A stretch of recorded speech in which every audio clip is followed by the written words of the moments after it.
တော်ထင်ရှားဖယားလက်ထက်ကသာဝတိခေါ်တဲ့ရွှေမြို့တော်ကြီးမှာသာဝတိမြို့ပေးသားကြီးဘာမြို့ပါလဲပစ္စည်းဥစ္စာကျွယ်ဝတဲ့မဟာဓနတထေးကြီးတထေးကတော်ကြီးမှပေါက်ဖွားတဲ့သမီးလေးတစ်ယောက်ပေါ့အဲ့ဒီမိန်းကလေးဒီကိုချင်းဝတီအမြဲတီလို့ပတ္တစာရီလို့သူ့နာမည်လေးဒီလိုမှဲ့ခဲ့တထေးသမီးလေးဆိုတော့သွေးကြီးမွေးကြီးနေနိုင်တဲ့အစဉ်ရှိတော်လဲသွေးကြီးမွေးကြီးမနေခဲ့သူ့မိတ်ကိုမိတ်သူ့ရွှေမျိုးကိုရွှေမျိုးမရွေးခဲ့တဲ့ပတ္တစာရီအဲ့ဒီပတ္တစာရီတို့အိမ်မှာခိုင်းစေပြီးတော့ထားတဲ့ကျွန်းယောက်ျားဒါသဆိုတာလူနာမည်မဟုတ်ဘူးကျွန်းနာမည်ဒါသဆိုတာကျွန်းယောက်ျားဒါသည်ဆိုတာကျွန်းမိန်းမဒါပေမဲ့လို့ကျွန်းလဲလူလဲကျွန်းမို့လို့သူ့နာမည်ဟာမောင်ဒါသာလို့ပဲဒီလိုခေါ်ခဲ့ကြကျွန်းယောက်ျားပေါ့အဲ့ဒီကျွန်းယောက်ျားမောင်ဒါသာသူ့အိမ်မှာခိုင်းဆဲပြီးတော့မိဘများကထားကြတနေ့သ၌ကြတော့မောင်ဒါသာတလင်းနဲ့တရွင်းဆွဲပြီးတော့မြက်ထိုးသကိုပြိဿစရင်ငှားကိုစရင်ငှားဆိုတော့တလင်းနဲ့မှာဇဘာနေဖို့ကောက်လိုက်နေချဖို့မြက်တွေကိုထိုးပြီးတော့နေတဲ့အခရတတထေးသမီးလေးပတာစာရီလေသာတကားလေးဖွင့်ကြည့်လိုက်ကြည်စမ်းမကိုရာသ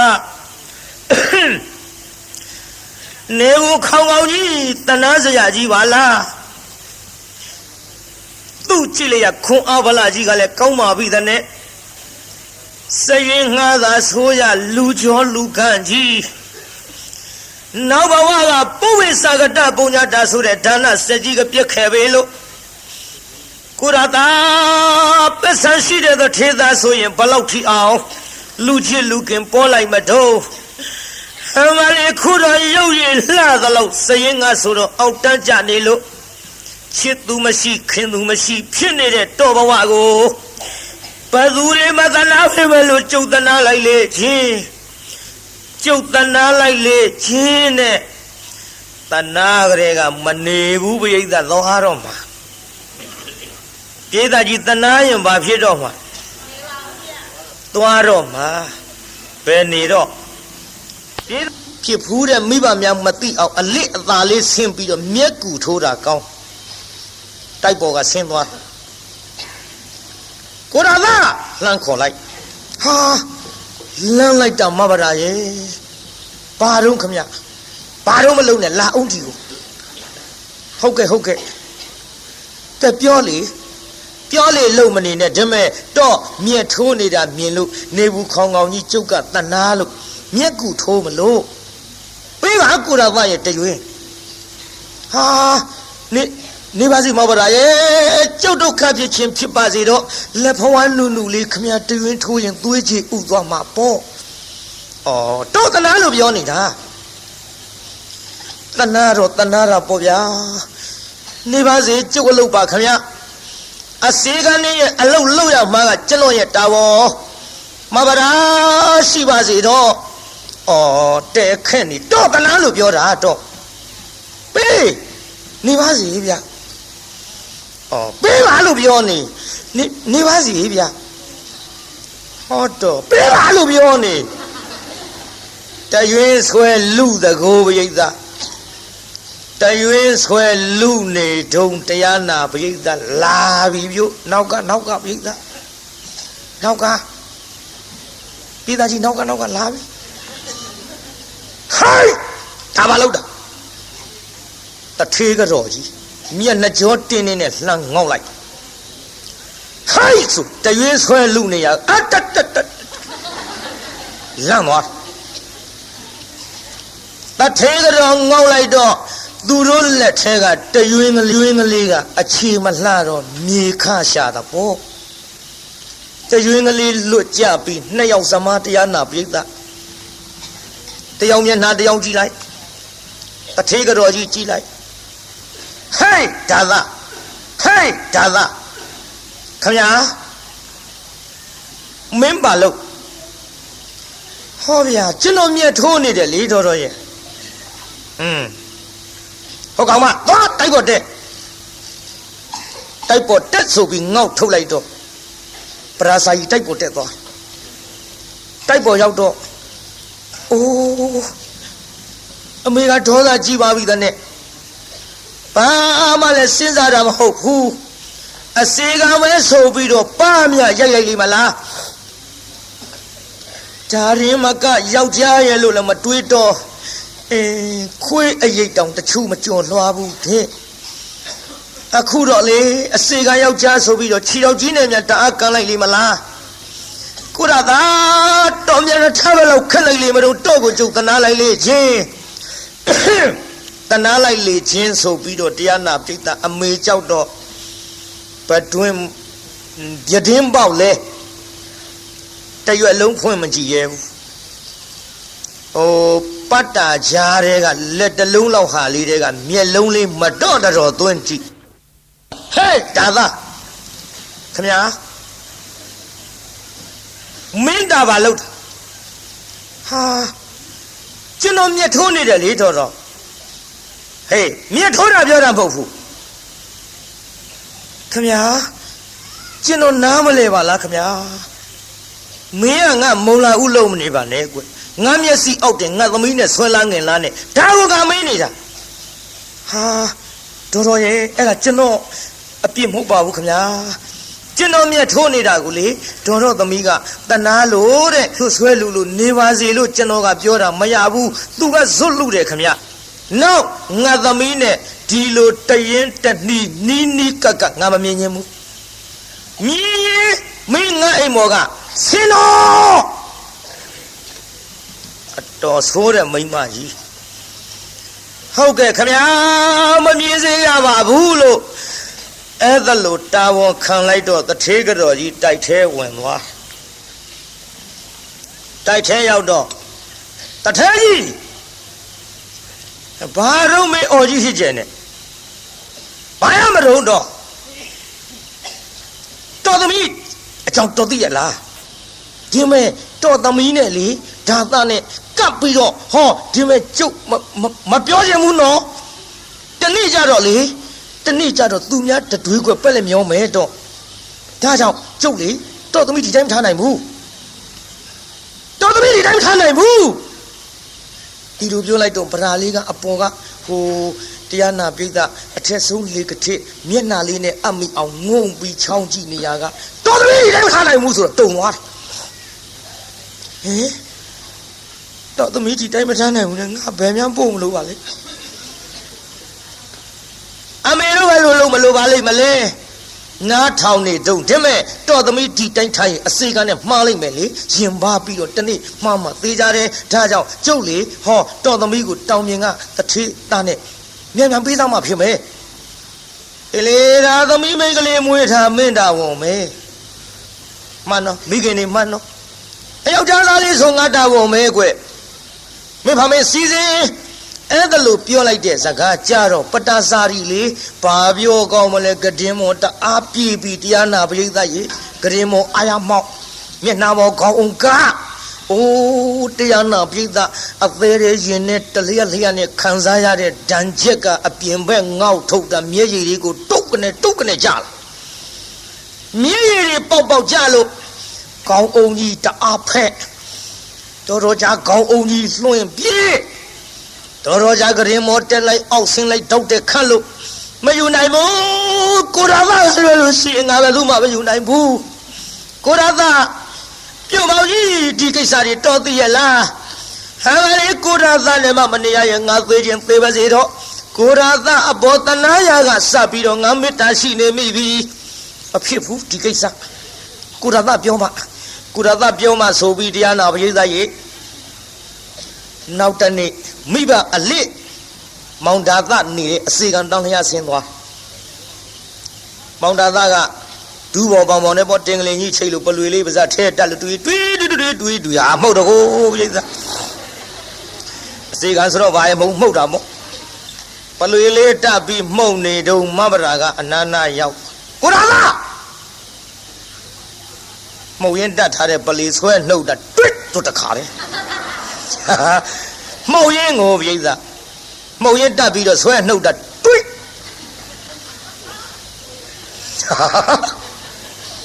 အိမ်ကြမှုတ်ကြည့်ပါလားပလွေကိုကြည့်အခုအဲ့ဒါလို့ပလွေလေးဆွဲနှုတ်ဟာမဗရာလာပြန်မလားခင်ဗျာခင်ဗျာမေကြီးကကျုပ်ကိုဒုက္ခပေးနေပါဦးမယ်ခင်ဗျာအိုးဒုက္ခပေးကြမလို့ပါဘူးလေအလစ်ကိုဆင်းလာတာဒီမဲ့ကိုတော်တော့ပြောစရာရှိလို့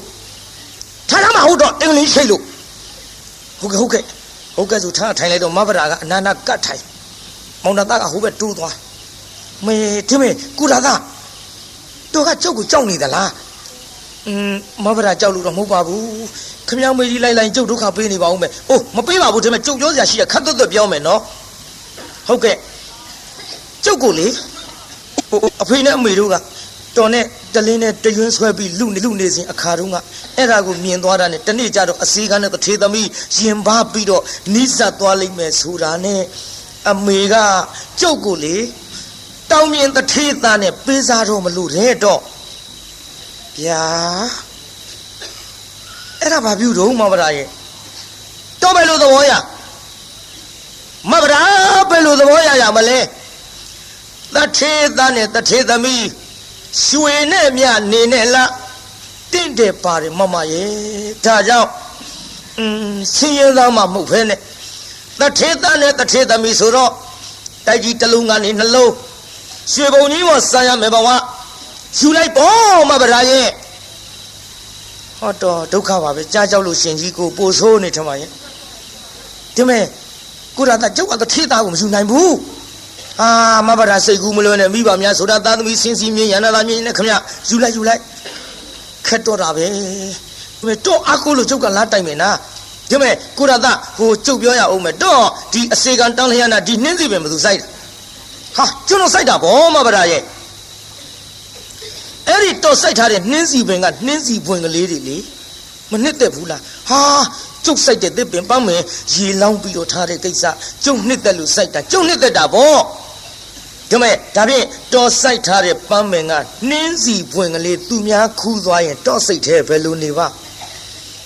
ဒါလို့ကျလို့ခုတာယူပေါ့မဗရာရဲ့ဟောတော့ငါတော့သေးချင်တာပဲဘယ်နဲ့ဟာယူပါလေဒုက္ခပဲကိုရတာဗျာတိုင်ဒါမဲ့မိမစီပြက်တယ်လို့ဆိုခြင်းဆိုတော့ကျုပ်တော့ပြောရတော့မှာပဲတော့ကိုမြက်ထိုးနေတာတနာရကအစအခုလေချစ်မေတ္တာရှိနေလို့ကျုပ်တထေသားကိုမယူနိုင်ဘူးကိုရတာကျုပ်ကိုဒီတိုင်းထားပါနဲ့အထုပ်ပိုးနဲ့ခိုးရကိုကျုပ်လိုက်မယ်ကျေးဇူးနားထောင်နော်မိမကယောက်ျားလူယိုစကားပြောနေတာတထေသမီးကအစေကံကိုသွားပြောနေတာကျုပ်လိုက်မယ်ကိုရတာပဲနဲ့တော့မဗရာမဖြစ်ပါဘူးကျုပ်ခမရကိုမေတ္တာမရှိလို့တော့မဟုတ်ပါဘူးခမရအမေကြီးကျုပ်ကြောက်လှကြီးရဲ့မသိအောင်ထွက်ပြေးမဲ့ကိစ္စလွတ်ရကိုပြေးမှာဘောကူရသားရဲ့ကျုပ်ရှိတဲ့လက်ဝတ်လက်စားနဲ့ယူပြီးတော့လေဒီမှာညတကောင်းကျော်အစိမ့်အချိန်မှာတိုက်ပေါ်ကဆင်းရမယ်နော်ဖြစ်ပါမလားမဗရာရဲ့ဘာလို့မဖြစ်မှာလဲတော့ကျုပ်ဆင်းရမယ်တော့ဟောဒီပမေလေးကစောင့်တော့ဗျာဗျာမူးနေတာဟဲ့ယောက်ျားမူးနေတာဟဲ့ဒါမဲ့ဗျာမလုံးနဲ့ကိုတာသားဒီနားကစောင့်ကျုပ်ညတော့အထုံးနဲ့ဆင်းခဲ့မှာတော့ခတ်တော့ကလေးတိုက်ပေါ်ပြန်တက်သွားမောင်တာသားစဉ်းစားတယ်ဒါသားညတော့ဆင်းလာတော့မှာငါဘယ်လိုလုပ်ရပါမတုံးဖြစ်မှဖြစ်ပါမလားဗျာ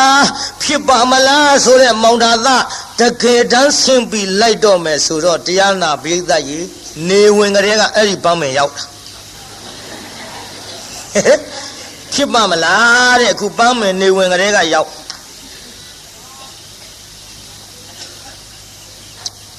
အဆောင်ခိုင်းတဲ့ပန်းမင်သားကထိုင်ဆောင်တဖြည်းဖြည်းမှောင်းလာမောင်နာသားစေဘောလေးကြီးခဲလို့မဗရာလာရင်မြင်ရအောင်ပေါ့လေမီးလေးဖွားဖွားပြမယ်ပေါ့ အပြင်းမဲ့မီးဖွာပြတော့လည်းပဲတထေးကြော်ကြီးမြန်မာဆိုလို့ပစိုးစုံလေးနဲ့မီးဖွာပြပြောင်းမှုပဲဆိုရင်ဒီကောင်ဒုက္ခပဲပစိုးစုံနဲ့မီးဖွာပြတာမြန်မာဆိုလို့လည်းဖွာရတာကိုကြည့်တရားနာပြည်သားအဲ့ဒီတိုင်းဆောင်တကောင်ကျော်အချိန်ကြတော့မဘရာအထုပ်ပိုးနဲ့ဆင်းလာပြုဆင်းလာတော့လေဟေးဟုတ်မဟုတ်ကလားကိုရတာမဘရာပြည်သားကြီးဟိုညဆိုတော့ခိုးပြမဲ့ကိစ္စမို့တိုးတိုးတန်ပြောရတယ်ကျုပ်ကတိုးပြောအားရတာမဟုတ်ကိုရတာမဘရာလာခါတော့ပေါ့မဘရာရေသွားကြဆိုပြီးတော့တယောက်လက်တယောက်ဆွဲပြီးတော့လွတ်ရအဝေးသို့ပြေးလိုက်ကြတာတရားနာပြည်သားသာဝတ္ထိနဲ့အတော်ဝေးกว่าတဲ့ဌာနမှာဟောအိမ်ကလေးဆောက်ပြီးတော့နေကြစီတလည်းဝလဲစားလေးတွေနဲ့တဖြည်းဖြည်းတစတော့ဖြစ်သလိုစားကြဒီလိုအတူတကွနေပြီးတော့လာကြဆင်းရဲပေမဲ့လို့ပစ္စည်းဆင်းရဲပေမဲ့လို့စိတ်မဆင်းရဲတဲ့ဇနီးမောင်နှံပြည်သားကြီးစိတ်ဆင်းရဲရဲ့လားပဲဆင်းရဲမလို့ပြည်သားလင်းပြီးသားမရပြီးသားကြဒါတွေလည်းခဏပြောခဲ့လို့တိတ်ချဲ့ထွင်ပြီးပြောမနေရစေနဲ့စိတ်ချမ်းသာတယ်ကိုချစ်သူနဲ့နေရရင်တချို့သချင်းလေးတောင်ရှိကြရွှေဘုံကြီးပေါ်စံကျင်ဘူးတဲ့ဗျတဲအိုအပြက်ကလေးတဲ့မှာတဲ့ကာမတတ္တိတွေပေါ့အဲ့ဒီကဆိုကိုချစ်သူနဲ့နေရရင်ထမရင်တော့ရတော့လဲပျော်တယ်လို့ဆိုသည်မောင်တာသားနဲ့မဘာသာရှိတဲ့လက်ဝက်လက်စားလေးစားတော့ပြီးနေလာလိုက်ကြတာတရားနာပြိတ္တာဟောနောက်တူပြောကြစို့တန်ဒီခတော့မောင်တာသားအပါကိုမဘာသာကတူလေးကပြောဘယ်လိုပြောတော့ပြိတ္တာပြောပါနင်တို့ကလည်းတူလေးတူလေးကပြောကြတဲ့ကဟိုကိစ္စဆိုတာသိပြီမောင်တာသားဟာဝမ်းတောင်းလိုက်လေနှမရဲ့ယောက်ျားလေးဖြစ်ပါစေသားယောက်ျားလေးဖြစ်ပါစေနဲ့မောင်တာသားဆုတောင်းပြီးတော့လာခဲ့နောက်ကြတော့မိဘတာကပြုံအောင်ရင်မိဘရထံပြန်ပို့ပါတော့သာသမီမွေးဖွားတဲ့ကိစ္စယောက်ျားဖောင်စည်းမိမ့်မမိနေတဲ့မောင်ကြီးရဲ့သူများတွေပြောတာကြုတ်ကြားဘူးတယ်ဒါကြောင့်လေမိဘအရင်မှာခေါ်လုံးပြီးတော့မိခင်ရဲ့မျက်နှာအောက်မှာဖွားမြင်နေတဲ့ကြုတ်ကိုပြန်ပို့ပါတော့ခက်တော်တာပဲမပို့ဘူးဆိုပြန်ရင်လည်းပဲလင့်တမျက်နှာတရွာထင်းပြီးတော့လိုက်လာတဲ့မိမသားတနာစရာအသွင်းနဲ့မျက်ရည်စာလေးကြလာတော့မယ်လိုက်ပို့ပြန်ရင်လည်းပဲတရေပေါ်ထိုင်တရေနာစားတဲ့ကောင်းဆိုပြီးတော့သူ့မိဘရှေမျိုးများကငါတတ်ပြကြတော့မှာပဲအလေတို့တော့လေလက်ပတ်ပြီးပြုံးရတော့ပါပဲကိုင်နှမဟိုမနေ့ကသွားကြတာပေါ့မနေ့ကရောက်တယ်တော့လေတပည့်ခါသွားကြတာပေါ့နဲ့တပည့်ဖိနှွဲအရှိဆွဲပြီးတော့လာလိုက်တာဟောတန်တွေကတဖြည်းဖြည်းရင့်မာလာခဲ့တန်တွေရင့်မာလာတော့မိဖုရားကလည်းသိကုရသတန်တော်ပြုတ်မောင်ကြီးတော့အကြောက်လွန်ပြီးတော့လိုက်ပို့တော့မှမဟုတ်ဘူးကုရသမရှိခိုင်ငါသွားတာကောင်းထင်ရဲ့လို့မောင်သာသမရှိခိုင်တကားကလေးကိုတရားနာပြိတ္တတော့ခတ်ဘုရားကတော့ခတ်သလားတော့မသိဘူးကျုပ်ခုခင်းနဲ့ရန်တုတ်တာခိုင်ခတ်လိုက်ခတ်ပြီးတော့ဘေးအိမ်ကမိမကြီးတော့အပ်တော်ဟဲ့ငါတို့မှဘာတော့ဒီတော့ယူထားလိုက်ပါတော်ကိုရသပြန်လာလို့ရှိရင်တော့ကျုပ်ဟောဒီအိမ်တိုင်းကလေးမီးပြီးတော့စောင့်နေကြနေတာမမြင်ရမတွေ့ရရင်တော့မဘာသာရဲ့မင်းပဲအလဲလုံးနေတာရုံးလို့တစားစားခေါ်တော့မယ်တော်ရဲ့အဲ့ဒီအချိန်ခါမှာမင်းမယားခေါ်မနေနဲ့သာသမီမွေးဖွားရအတွက်မိဘရထံပြန်ပြီဆိုပြီးတော့ဟောဒီတော့လေးသာအလိုက်ပါတော့ဟဲ့ခလေးမမတော်ဘူးထင်တယ်တူမကြီးတော်သူကတော့အကြောက်လွန်ပြီးတော့လိုက်မပို့လို့တော့တာယူထားလိုက်ပါတော့ရော့ကျုပ်သွားရစီတော့သွားရစီတော့ဆိုပြီးတော့မိဘတာထွက်သွားရောမိဘတာထွက်သွားလိုက်ပြန်လာပြီမောင်တာသ အိမ်တိုင်းကလေးမိဆောင်တဲ့မယားမတွေ့ကြတဲ့ကရင်ထဲမှာပူသွားဟောကြည်စမ်းကျိုးနေကြလေရမရှိတော့ဘူးမမလာရေမမလာလေဟိုလေမောင်ကြီးပြန်လာပြီမင်းပဲနဲ့ကြောင့်စီးပြီးတော့မကြိုရတာတော့ဘယ်အလဲလုံးနေသလဲနှမရဲ့ဗရာအိုးမဗရာလေးလေဘယ်လိုပင်ခေါ်တော့လဲအတန်မကြရဘေးအိမ်အတော်ကြီးကဟဲ့မောင်တာသားခေါ်မနေနဲ့မိမသားသမီးမွေးဖွားရအတွက်မိဘအရိပ်မှာခိုးလုံးမွေးဖွားခြင်းနဲ့ဆိုပြီးတော့ဟောမင်းလိုက်မပို့တာနဲ့ပြန်သွားပြီမောင်ကြီးဗျာဟာမလေးသာဝတိမျိုးဆိုတာနီးတာမဟုတ်ဘူးတော်ရဲ့မဖြစ်ဘူးကျွန်တော်လိုက်မှာပဲလို့မောင်တာသားလိုက်သွားမိဘကလည်းတော်ကြီးတဲ့ရောက်တော့နေစေရစေကြီးကိုကူသူမရှိကဲသူမရှိနဲ့ဟောတားယောက်ျားလေးဖွားမြောက်တားယောက်ျားလေးဖွားမြောက်နေတဲ့ခိုင်မောင်သားသားကရောက်သွားဟာနမကြည်စမ်းမလေးမောင်ကြီးစကားနားမခေါ်ရလည်းမထွက်သွားတာကိုဟင်ကိစ္စတောင်ပြီးနေပါကိုကြည်စမ်းဟာနင်းနီထိုးထိုးလေးပြေးစမ်းယူကြည့်လိုက်အေးအိုးဟာယောက်ျားလေးဟာဝမ်းသာလုံးလို့ဟိုလေဟန်ကြပြီနမသားယောက်ျားလေးပါလားကွယ်လူကလေးဖေဖေရှိလာတဲ့ကလေးလေးပွေချီပြီးတော့နမမင်းဒီကိစ္စကြောင့်ပြန်လာပဲမဟုတ်လားကွယ်မောင်ဘဝလည်းမင်းသိပါတယ်အစီကံဘဝနဲ့တထေသမီးခိုးပြီးထွက်ပြေးလာရတယ်ဘဝအကယ်၍မိဘထန်သာမောင်ကြီးလိုက်ခဲ့ပါကနမရေမောင်ကြီးလိုက်ခဲ့ပါကဒုက္ခပေးကြတော့မှာပဲမောင်ကြီးမတနာရကြပါလိမ့်မကိုင်းဒီကိစ္စပြီးမှအိမ်မဲပြန်ကြပါစို့ခေါ်သွားဟာအိမ်ပြန်ပါသွားနောက်တစ်ဖန်ဒီလိုပဲသတ်တန်နေခပြန်တယ်ပြိဿဒီလိုသတ်တန်နေခတော့ဒီလိုမောင်တာသပြန်အပုတ်ခိုင်းနောက်တစ်ဖန်ပြန်အပုတ်ခိုင်းတော့မောင်တာသကဒီလိုပဲမပုတ်ပဲနဲ့ရက်တွေဆွဲပြီးတော့နေခဲ့ပြုံမောင်ကြီးတော့လိုက်ပို့မှာမဟုတ်ဘူးကလေးလေးကလည်းမတ်တပ်ပြေးကလေးသားအကြီးလေးကလည်းမတ်တပ်ပြေးလေးဥမမဲဇာမမြောက်နဲ့ဖေဖေမေမေခေါ်ရတဲ့အရွယ်လောက်နဲ့လူလေးခမမေမေအိုငါသားဟိုမေမေတို့လေတာဝတ်ထီမျိုးကြီးသွားရအောင်သားရဲ့ဟာမေမေရဖေဖေမမသိပဲနဲ့အော်ခက်လိုက်တာသားရဲ့ဟိုမင်းဖေဖေကလေလိုက်မပို့ဘူးသားရဲ့ဟာဘာလို့လိုက်မပို့တာလဲဗျအော်မပို့ဆိုငါသားနဲ့အမေကပြောရအောင်အမေကလေအခုတဲပုံလေးနဲ့နေရပြီမယ်လို့ဟိုအမေကတထေးသမီးကွဗျာမမေရဲ့တထေးသမီးဆိုပြီးဘာဖြစ်လို့ဒီတဲပုံကြီးတဲ့နေရတာတော့များဩ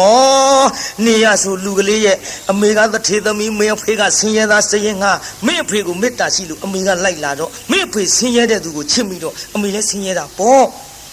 ဟာခမကြီးတော်အားတဲ့မိန်းမကြီးပစ္စမရှိတဲ့လူကြီးယူလို့ဆင်းရဲတာကိုဗျအိုးလူလေးကိုဖေဖေကိုဒီလိုပြောရဘူးလေသားရဲ့ဆင်းရဲပြီမဲ့လို့မင်းအဖေသားရဲ့ဒါကြောင့်လေဟောငါသားခုဆင်းရဲပြီမဲ့လို့တာဝတိမျိုးကြီးရောက်တဲ့ချိန်ခါမှာမင်းဖိုးဖွားများကလေမင်းကိုတိုက်ကြီးပေါ်ထားမှာသားရဲ့ပြီးတော့ဆင်းရုပ်လေးတွေမြေုပ်လေးတွေလည်းဝဲပေးလိုက်မယ်သားရဲ့ငါသားအဝတ်စားလှလှပပလေးတွေလည်းဆင်းလိုက်မယ်ဒါကြောင့်သားဟိုမင်းအဖေပြန်လာရင်လိုက်ပို့မှာမဟုတ်လို့အဖိုးဖွားများထံရောက်အောင်ငါသားလိုက်မယ်နော်ဗျာ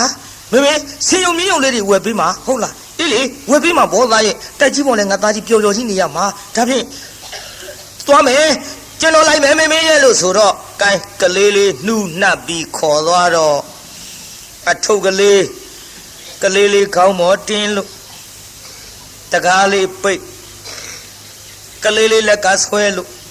လူလေးအမေထုတ်ပေးငါသားကိုအမေညောင်းတဲ့ခါလဲချီမပေါ့တခါလည်းငါသားကချေးချင်းလျှောက်အောင်နော် အမေမလဲမင်းရဲ့ညီလေးလားမသိနှမလေးလားမသိနှစ်ကုတ်တက်ကြီးမို့ဘာရဲ့သွားကြစို့ဆိုပြီးတော့ဘေးအိမ်အတော်ကြီးတော့အပ်ပြီးအရင်တစ်ပတ်လိုပဲထွက်ပြန်တယ်ကိုပြိဿအဲ့ဒီလိုထွက်သွားလိုက်တာတော်ကြီးတဲ့ရောက်သူ့ကုသိုလ်ကံကဆိုခြင်းတော့ကံစိုးမှာသွားရမိုးလိုက်လို့ရွာဆိုတဲ့ကဲ့သို့ဟောစနေတော့ရခန်းကနဂါးကိုဂလုံးဖမ်းသလိုလေနီချမ်းကြီးထားလာလေနီချမ်းကြီးထားလာတော့မိဘရာတိုးကြီးတဲ့မှာတယောက်ထဲ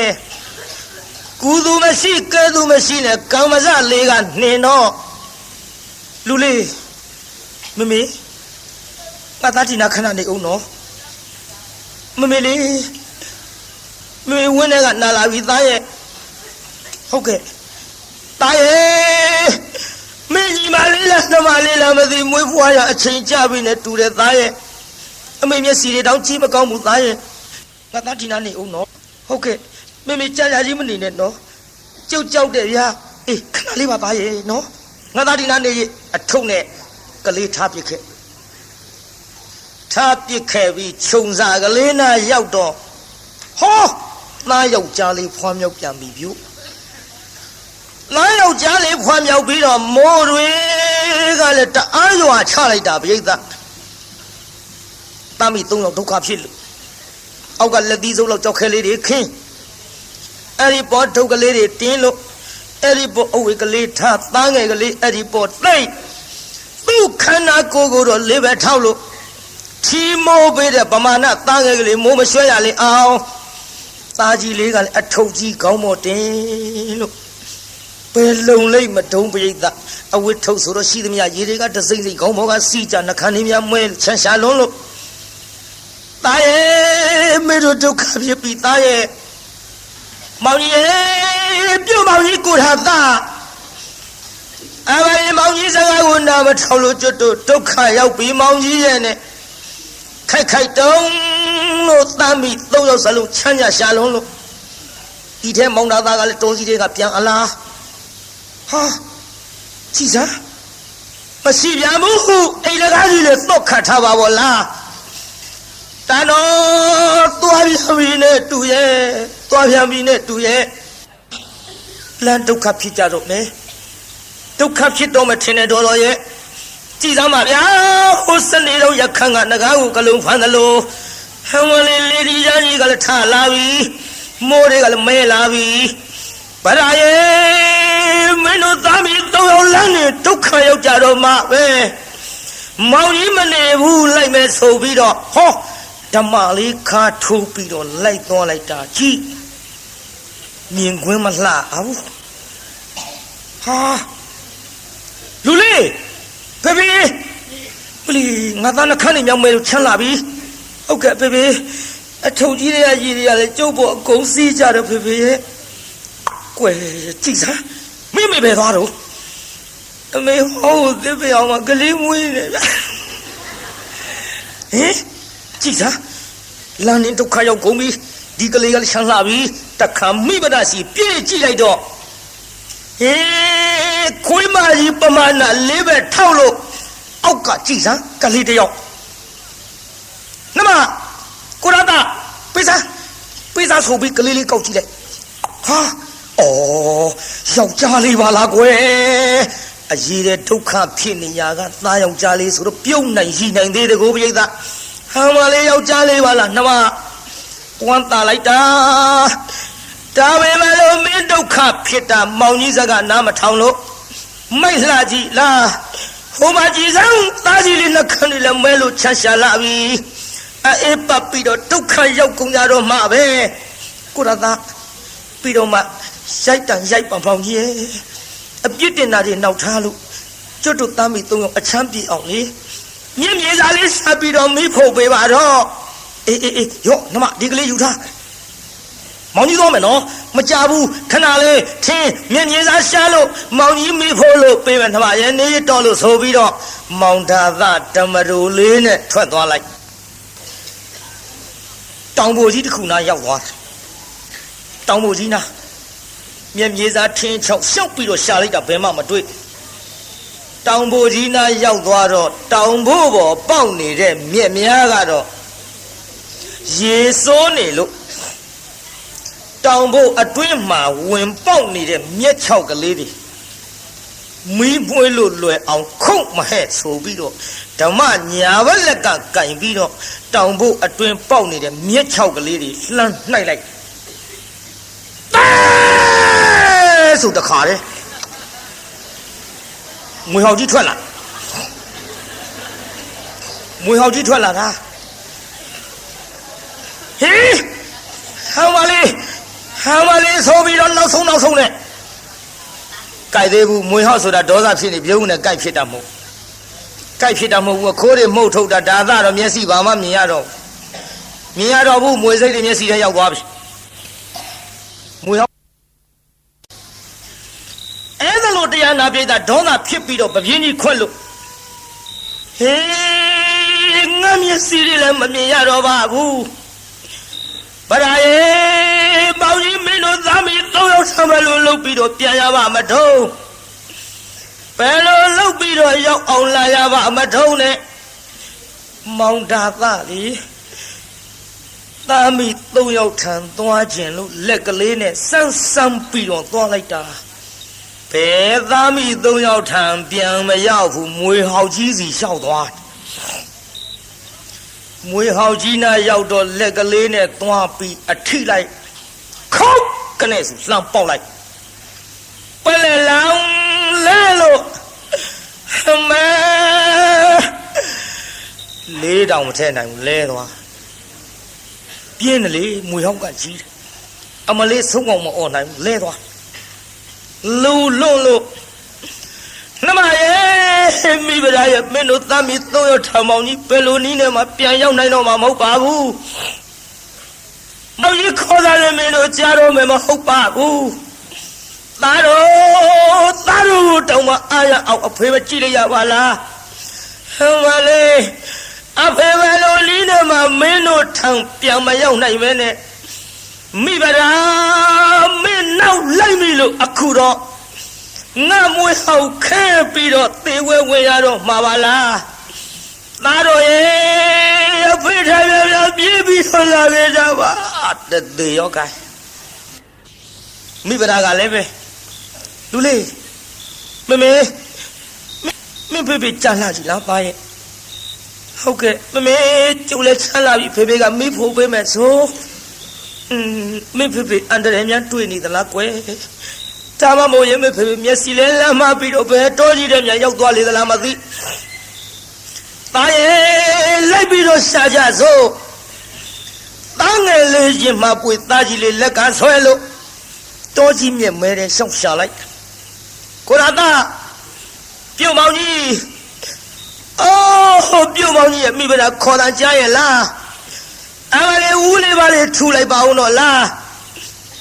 မိဘတာအော်နေတဲ့ခေါ်နေတဲ့မောင်ကြီးရဲ့တာလူလေးအမေရဲ့တန်နေလည်းပြကုန်တော့မှာပါတာရဲ့ငါသားကြီးတက်လက်ခေါ်ပါအောင်ဟုတ်ကဲ့ဖေ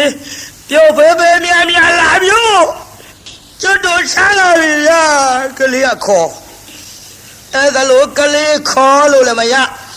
မိဘတာသားကြီးလေးလက်ကဆွဲပြီးတော့သွားလိုက်တာမောင်တာသအလောင်းကြီးနာရောက်သွားမိုးကလေးကမစင်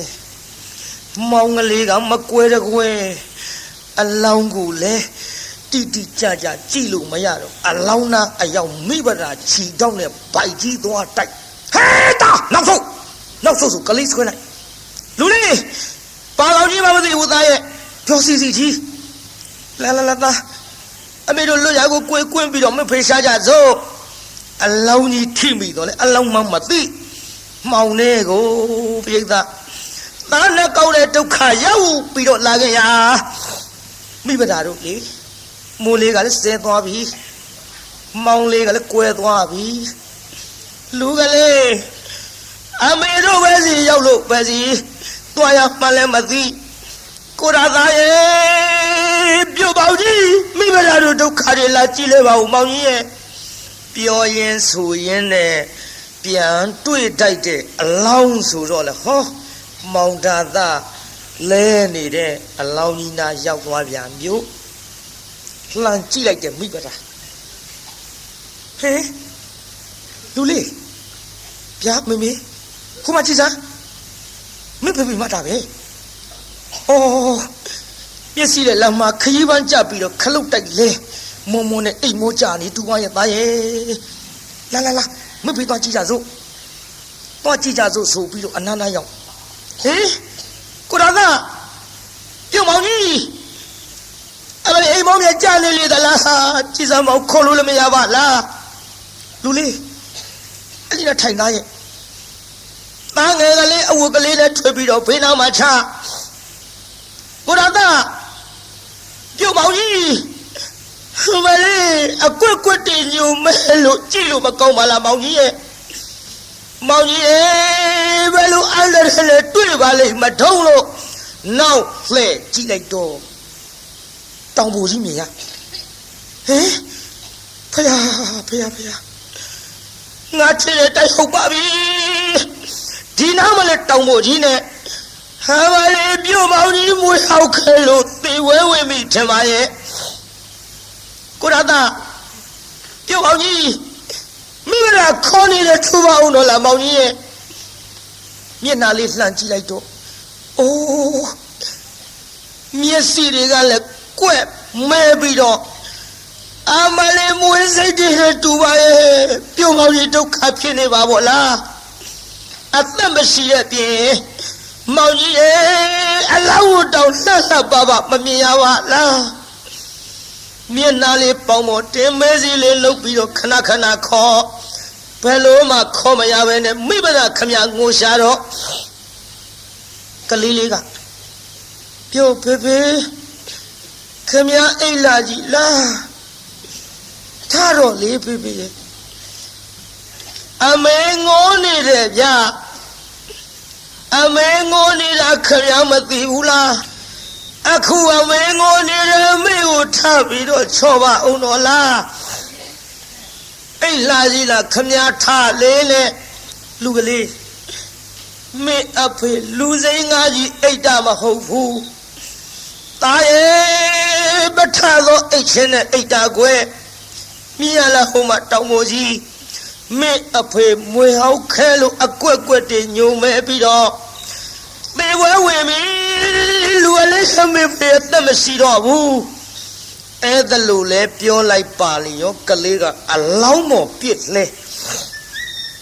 ဖေဖေကျတော့အိုးဖိုးဘွားဝါတို့ရှိလိုက်ပို့ပါဗျာမမေစင်ရုံမြင်းရုံလေးတွေဝယ်ပေးမှာဆိုအဝတ်စားလှလေးတွေဝတ်ရမယ်ဆိုတိုက်ကြီးပေါ်ပြေးလွှားပြီးကစားခြင်းလို့ကြုတ်ရောက်အောင်ပို့ရမှာပေါ့တာရဲ့မရောက်ရအောင်မေပို့ရမှာပေါ့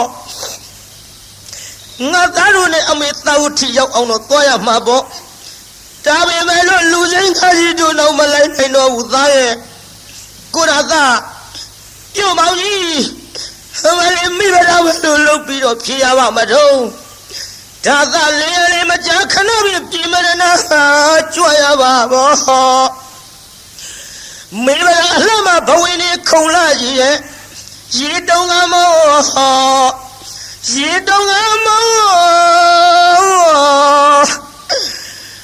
ငိုရှာတကူပြိတ္တာကိုရတာကျုပ်ပဲလုပ်ပြီးတော့ဖြေရပါမတော့မောင်ကြီးရဲ့မောင်ကြီးနေရခဲ့ပြီးတော့ဟောဒီတောကြီးတောင်ကြီးတဲ့တယောက်ထဲလူကလေးဒီလိုငိုနေကြလို့မပြီးဘူးမိခေဖေကိုတစ်ခက်ကလေးတွေချိုးအုပ်သားရဲ့ကလေးကတစ်ကိုင်းလေးတွေချိုးလာ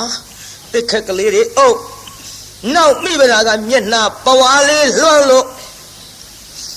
ပြုံမောင်ကြီးရဲ့နေရခဲ့ပြီးတော့ဟောဒီတောကြီးတောင်ကြီးတဲ့တယောက်ထဲနေရခဲ့ပြီးတော့ဟောရွှေစုမျိုးစုတို့ရဲ့ထံပြန်ရောက်တော့ကမှတော့အလောင်းကျုပ်လာပြီးတော့လှပသင်ကြုံမဲ့မောင်ကြီးရဲ့လို့မခွဲခြင်းမနဲ့ခွဲလို့ထရောက်မှထားအမလေးနေရခဲ့ပြီးတော့မိဗလာတို့သွားပြီးမောင်ကြီးရဲ့လို့အလောင်းကြီးမခွဲခြင်းမနဲ့ခွဲလို့ဟောသားကြီးလေးလက်ဆွဲသားငယ်လေးရင်မှာပွေပြီးတော့သာဝတ္ထိကိုမှန်းပြီးတော့လှမ်းခဲ့ရပါပြီပြိဿ ကုသိုလ်ကံကဆိုးကျင်တော့ချောင်းငယ်လေးတစ်ခုသွားတွေ့ချောင်းကလည်းတရားနာပြည်သားမိုက်တရောထိုက်တရောအကုန်လုံးမျောပြီးတော့ရေစည်းကတန်မာပြီတဲ့မောစရာကြုံမြန်မှာပေါ့လားလူလေး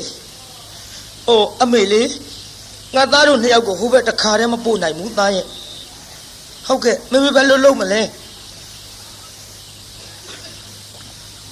ကျွတ်တို့ဟိုဘက်ဘယ်လိုလုပ်ပြီးတော့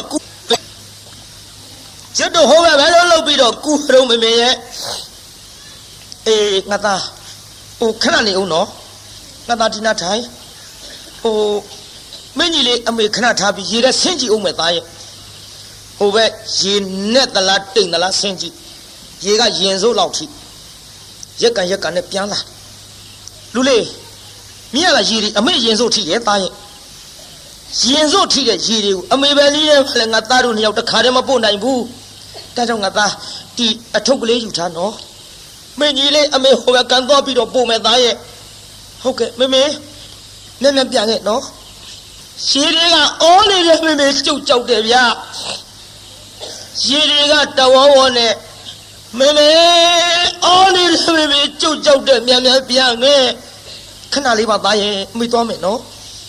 ကလေးလေးပွေပြီးတော့တခါတည်းရင်စိုးလောက်ထိတဲ့ရေကိုလွတ်အောင်လေဘင်းသားထိအောင်ကပ်မပြီးတော့ရက်ကန်နဲ့သွား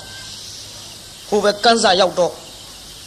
အဝတ်ကလေးနဲ့ထွေးပြီးကလေးလေးခြုံစသိပ်ပြီးတော့သားကြီးလေးကိုခေါ်မလို့ပြန်အလား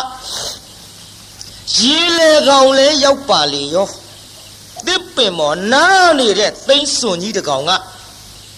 သားငယ်လေးသားတိထင်မှတ်ပြီးတအားချီတုပ်ပါရောဗျာဟောသိန်းစွန်ကြီးမလေးကိုကျိုးနေပါဘောလားကိုကျိုးနေပါဘောလားသားရဲ့လူလေးအမေစီခုံချရရဆက်သွေးဆက်တန်းချနိုင်လိမ့်မတော့အမလေးရဆက်သွေးဆက်တန်းဒုက္ခဖြစ်တဲ့မိမကိုနေမသနာလို့ပတ်သားလေးခုလို့ချီတာလားဟဲ့သိစွန်ကြီးဟဲ့မလေးငါသားလေးချပါတော့လားလို့လက်မြောက်ချီမြုံနဲ့လက်ခုတ်လက်ဝါတီးပြီးတော့ခြောက်လိုက်တာလေဟောကန်းစားထားခဲ့တဲ့သားကြီးလေးကသူ့လက်ရခေါ်တာမှတ်သိစွန်6တာလက်ရခေါ်တာမှတ်ပြီးတော့ဟုတ်ကဲ့မေမေကျုပ်လာခဲ့မေဗျာနဲ့အိုးအထုပ်ကလေးကောင်းမွန်ရွက်ပြီးဆင်းရောဗျို့ဟဲ့လူကလေးမဆင်းတဲ့သားရဲ့အမလေးအမေရင်စိုးထိတဲ့ရင်မင်းမလို့လုပ်ပြီးတော့မိပါမတော့သားရဲ့မင်းကိုအမေခေါ်တာမဟုတ်ဘူးသိစွန်ကို6တာသားဟဲ့မလေးမဆင်းနဲ့မလာနဲ့လူကလေးရဲ့လို့ပြောမရတော့ရေကိုရင်နဲ့ဖိပြီးတအားကူလိုက်တာဟောသားအကြည်မြုပ်ပြီးအထုပ်သာတွေ့လိုက်ရပါဗျာခွေရိုင်းလို့ကြည်တဲ့ကမနဲ့ဟိုဘက်ကန်းစာရောက်တော့ကိုရာသားရဲ့ပြုတ်ပေါကြီးတော်သားတွေမှာအပါခေါ်သလားမောင်ကြီးရဲ့ဟိုလေးကြည်စားဟာအိုးကိုတယောက်တည်းသေးရွာကိုမသွားပဲနဲ့တော်သားတွေတော်ချစ်လို့ခေါ်သလားဟောဒီဒုက္ခကောင်ပါကြီးပါအပါခေါ်ပြုတ်ပေါကြီးကျုပ်လည်းမနေရခဲ့ပါစေနဲ့မလေးကျုပ်ဒုက္ခဖြစ်ပါဝလားမောင်ကြီးရဲ့မလေးအမေရဲ့ချောက်ခွဲပြီးတော့သေရကြီးရဲ့လေးနဲ့ကန်းစားမှာတရားနာပြိဿငိုးနေတုံပြုံးမနဲ့ဟောအဖိုးကြီးတယောက်ရောက်လာဟေးဟဲ့ခလေးမ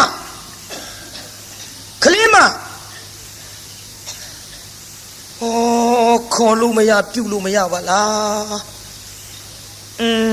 ခုနေကငိုးသန်းလိုကြသေးကြည်စားခုတော့ငိုးသန်းကြရမှအတန်တိတ်သွားပါလားဟဲ့ခလေးမမျက်လုံးလေးဖွင့်ကြည့်တော့ဟဲ့ခလေးမကြည်စားနေဟောကျုပ်ကိုသိသလားတော့အေးငါစဉ်းစားနေတာဟဲ့နင်ဗရမ်းမဟုတ်လားဟုတ်ပါပြီတော့အဖေကျုံမိဗရပါဖေရဲ့ဟ နင်းကြည့်ရခန္ဓာကိုယ်မတောင့်မပြတ်နဲ့နင်းပဲလို့ဖြစ်လာတယ်လေသမီးဖေရင်မဟုတ်ဘူးနော်သမီးရွယ်သမီးခွန်ကြတယ်ဟိုတုန်းကဘယ်ကျုပ်ဒုက္ခတွေဖြည်းဖြည်းမှပြောပါရစေတော့ဟိုသမီးရဲ့မိခင်ဖခင်မောင်ဘွားတို့အရင်တုန်းကလို့ကြက်တည်းမပြတ်သားပဲနဲ့တိုက်ကြီးပေါ်မှာပျော်ပျော်ကြီးရှိကြပါရဲ့လားခလေးမနင်းဒုက္ခဖြစ်လာတာနင်းကိစ္စတွေငါအခုမိဘများအကြောင်းပြန်ပြောင်းပြီးတော့ပြောလိုက်မယ်ဆိုရင်ရေနစ်ရောင်ဝါကူတူဖြစ်တော့မှာပေါ့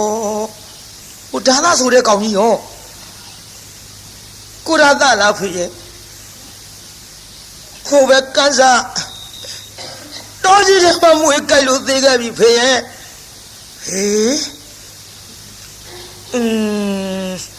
ဒုက္ခပါပဲလားဟဲ့ပြောပါကျုပ်သိချင်းလို့ပြောပါဖေရဲ့မိဘနှစ်ပါးနဲ့မောင်မွားရဲ့အကြောင်းကဲငါသမီးသတိထားပြီးတော့နားထောင်နော်ဟုတ်ကဲ့သတိထားပြီးတော့နားထောင်ပါမယ်ဖေရဲ့မနေ့ညကမိုးကြီးလေကြီးသိထန်စွာရွာတယ်သမီးရဲ့အဲ့ဒီမိုးကြီးလေကြီးကြောင့်တွေ့ကြရတဲ့ဒုက္ခကျုပ်ဖြည်းဖြည်းမှပြောပါရစေတော့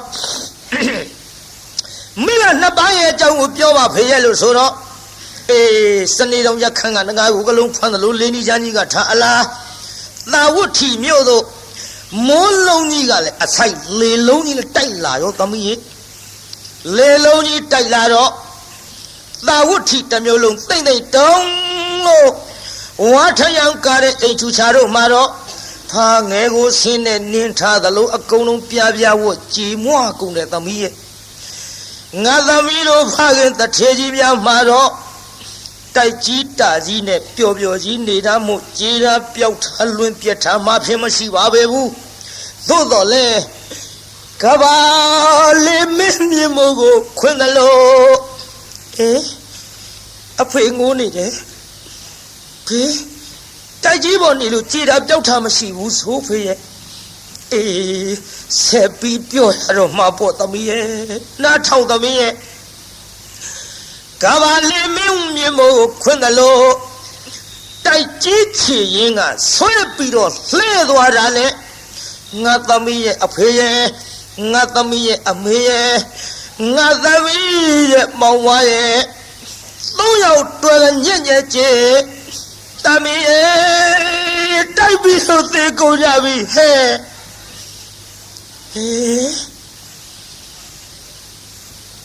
သေကုန်ကြပြီအားလည်းဖေတို့မရှိတော့ဘူးသေကုန်ကြပြီလားဖေရဲ့သမီးလေးပြောရင်ဆိုရင်လစ်သွားပြီတတိလစ်သွားပြီတတိလစ်သွားတော့ဟာဖယားငါပြောမိတာဒုက္ခများကုန်ပြီနဲ့တူရဲ့ဟဲ့ကလေးမဗရာသမီးနဲ့မွေးစီလေးလှုပ်ခေါ်လိုက်မျက်လုံးလေးပွင့်လာတော့ပြုံးဗရာပြုံးလာပြီပြိဿ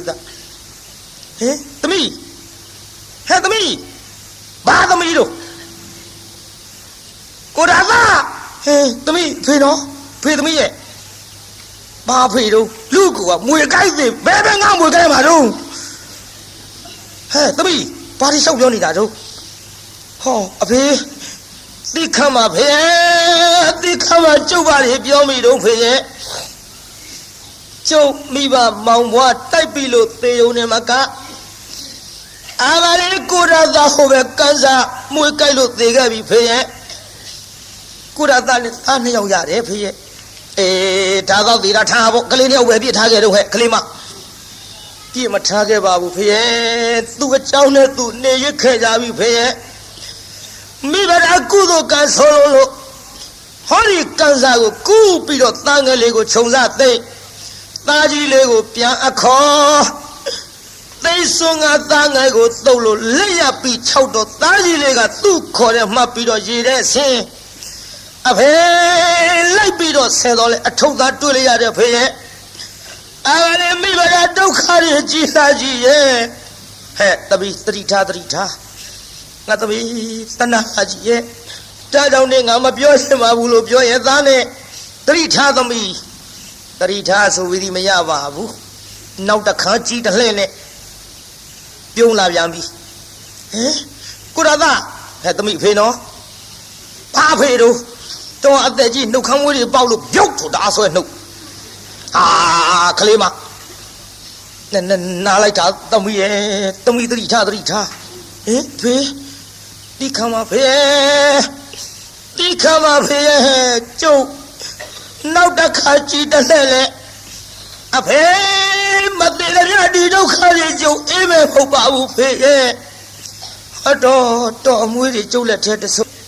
ပါစီသမီးရဲ့ကဲသမီးတရိထားနော်ဟဲ့ဒီမှာတာဝတိမျိုးမှာရွှေကြီးမျိုးကြီးတထေးကြီးရဲ့သမီးမို့လို့ငါသမီးလည်းဘယ်သူမှပြစ်ထားမယ်မဟုတ်ဘူးငါသမီးတရိထားလို့ပြောရင်ဆိုရင်လည်းအဖိုးကြီးရင်ဝင်တဲ့ကနေပြီးတရားနာပြီးတာဖြတ်ချုပ်မတ်တရဖိုးကြီးမျက်လုံးပြူသွားမျက်လုံးပြူရောပေါ့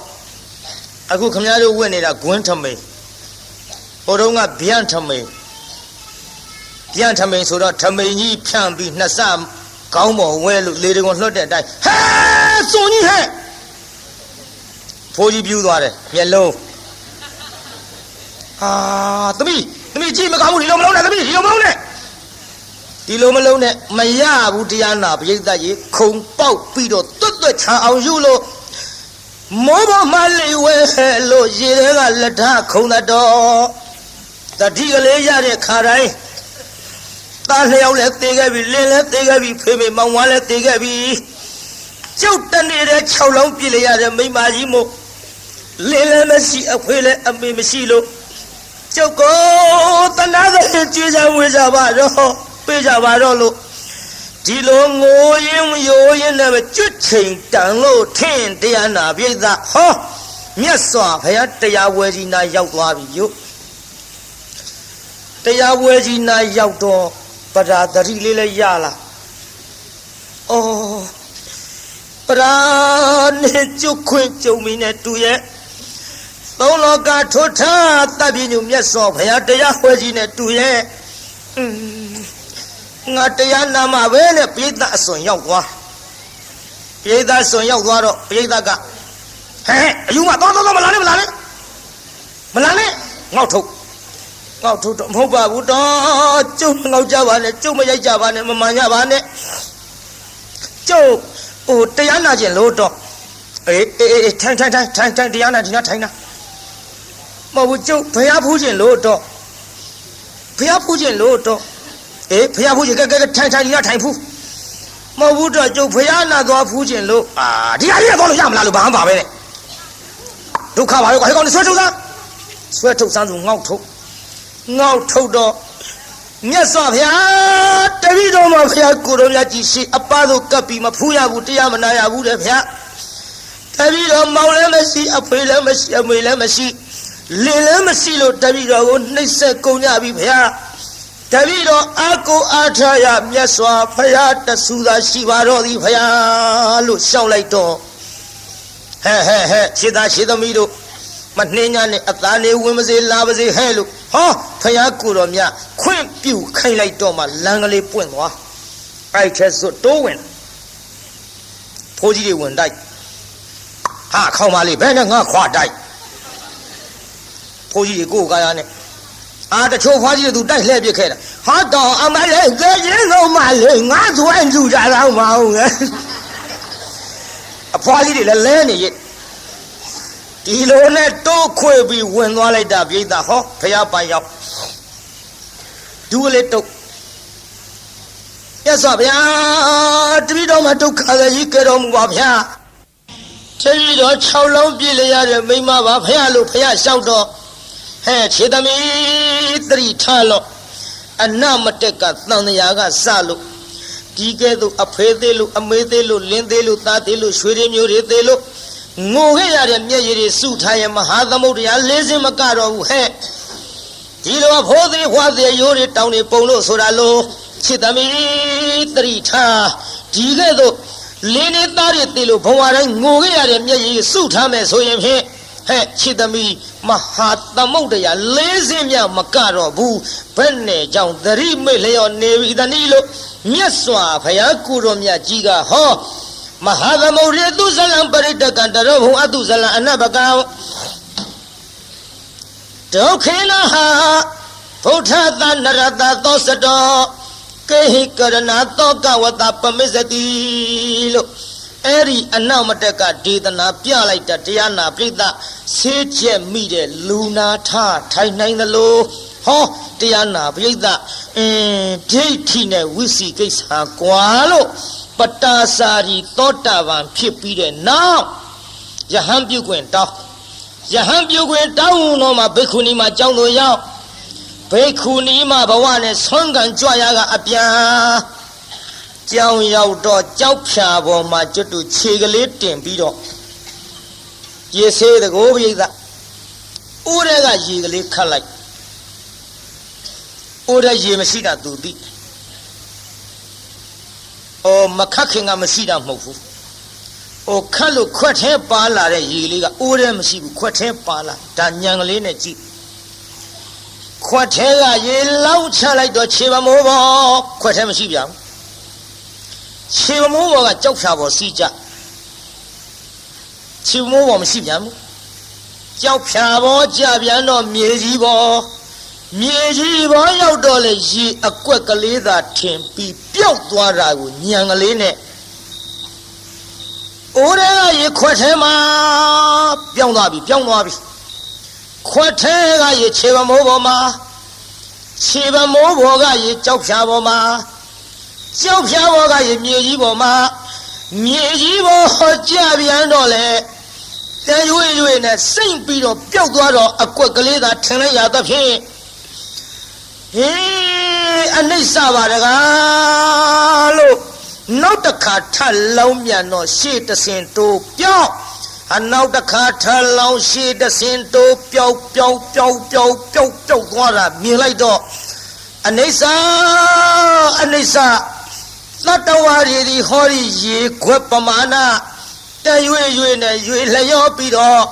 the gene, a sontalu, Nandayama. Charger le pido zati mapiatamia Dido kari ilaya babulo Nyangalene shulo Anisago Dundani no Kapaya Kuromiaga He Chidami Tinjana Mane Timbiora Hote Pilo Dama Mabu Hello Opa the young Gidone Akuni baby dog Tiana Vida ye Miaso Haga Chidami Tigado Kana Nayodo ye a pipiago, Niane Susin in the Pocodi Tayepin Niadole a Betaya Niado Tutamiadi Kana Nayodo ye Shipiamugo Masenia Mene Mimi Leo Bobo Dana Pitalosa Pitalo Dora Bido Nere Tatawamiadi a Betaya Niadole Tayaniado Dula Mamia Puchi the Milo Anti-Gado Tedana Majada Pin Patasari Teri Mali Adao Kanwe Pala the Mia Kanjuini Arhatamane Lalo Adao Kanwe Jahanda Maji Asi Piji Pia Shalido Dari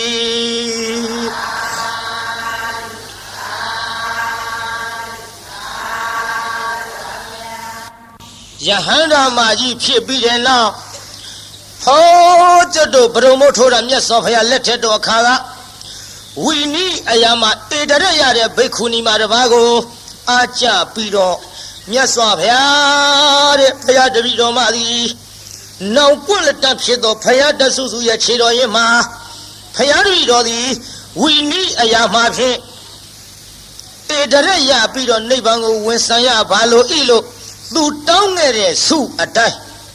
Yes, of Yakuromiajiga Chidaro, Chidamiro. Yahame Marema, we need that Niamaro, Hori Patasari Cherimari, Nafaya, O Natami, and Yasomelo, Antilo, Yadu Beijingu, Kaya the Che, Tauti, Myodu, Chedo Patasari, Dota Pati Poya. Lagao now, Agawoko, Kanu Yahanda, Tiri. We need Ayama, Idarea, ပတာစာရီထေရီမာကြီးကိုအကြောင်းပြု၍ဟောသည်တကဘာလုံးမှာမြတ်တတာချမ်းသာကိုစိတ်မြဲပါစေအလုံးရလေးညကြွရောက်လာကြတဲ့တရားနာပိဋကကြီးချမ်းသာကြပါစေအလုံးကုန်ရလေးညကြွရောက်လာကြတဲ့တရားနာပိဋကကြီးကျမ်းမာကြပါစေကဲအိမ်ပြန်ပို့ကြပါစို့အတ္တကေဟေပြောသမျှဟောသမျှတွေကသဘောမကြပဲအပြစ်တွေလည်းရင်ရှိရင်နေဖုံမုံစိတ်တွေပြစ်ပြသည်သောမိမိတို့အင်္ဂါဌာနသို့နိဝတ္တတုသည်ခံရတာပြန်ကြပေတော့